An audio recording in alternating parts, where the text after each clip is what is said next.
Janeiro. Ele que se contundiu no primeiro dia, mas está aí firme torcendo pelos companheiros. De patrocinador novo a Garote, vem aí o compadre Coyote. Aí chega o Coyote. Um pouco amarrotado, um pouco amassado, mas está funcionando.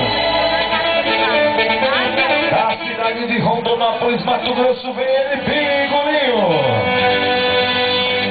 É a final do campeonato na cidade dele. Cristal. Da cidade de Umuarama, Paraná. Ele que agora é um videomaker. Tá fazendo até filme esse moço. Vem na pista, Pirilampo.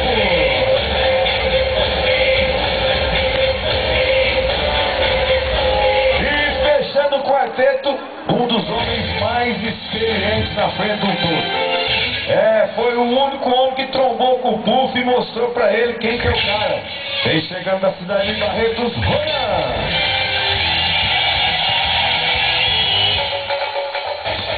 Aí o Royan vem chegando, senhores salva-vidas. Vocês sabem que não tem dinheiro no mundo que pague o que vocês fazem naquele segundo, naquela hora H. Na hora do vai ou racha, na hora do sangue nos olhos e faca na boca, é com vocês, depois de Deus.